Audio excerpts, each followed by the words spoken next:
ఇవాళ నేను ఆంధ్ర ప్రాంత ప్రజలకు కూడా అపీల్ చేస్తూ ఉన్నాను.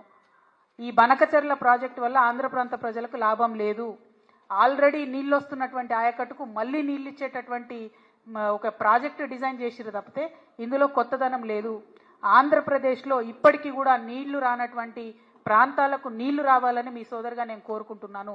కానీ ఈ ప్రాజెక్టు బనకచెర్ల ప్రాజెక్టు ఒక కుట్రపూరితమైనటువంటి ప్రాజెక్టు, కాంట్రాక్టర్ల కోసం కడుతున్నటువంటి ప్రాజెక్టు, దాంట్లోంచి వచ్చేటటువంటి కమిషన్ల కోసం కడుతున్నటువంటి ప్రాజెక్టు.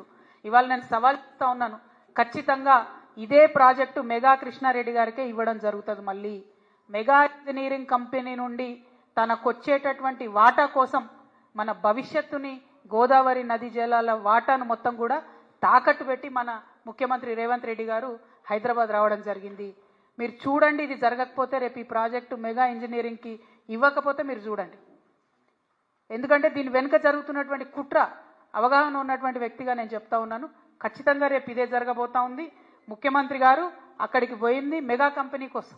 మెగా కంపెనీలో 85,000 కోట్ల ప్రాజెక్టులో ఆయనకు వచ్చేటటువంటి వాటా కోసం పోయిన తప్ప ఇంకో దానికి పోలే.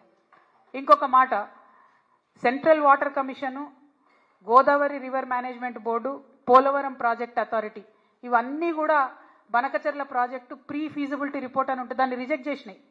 అయినా ఎందుకు పోయినరు, అయినా ఎందుకు కూర్చున్నారు? మళ్ళీ బయటకు వచ్చి ఏం చెప్తారు ముఖ్యమంత్రి గారు? ఇదంతా ఉట్టిదే, అనఫిషియల్, ఇది అనఫిషియల్ మీటింగ్ అంటారు.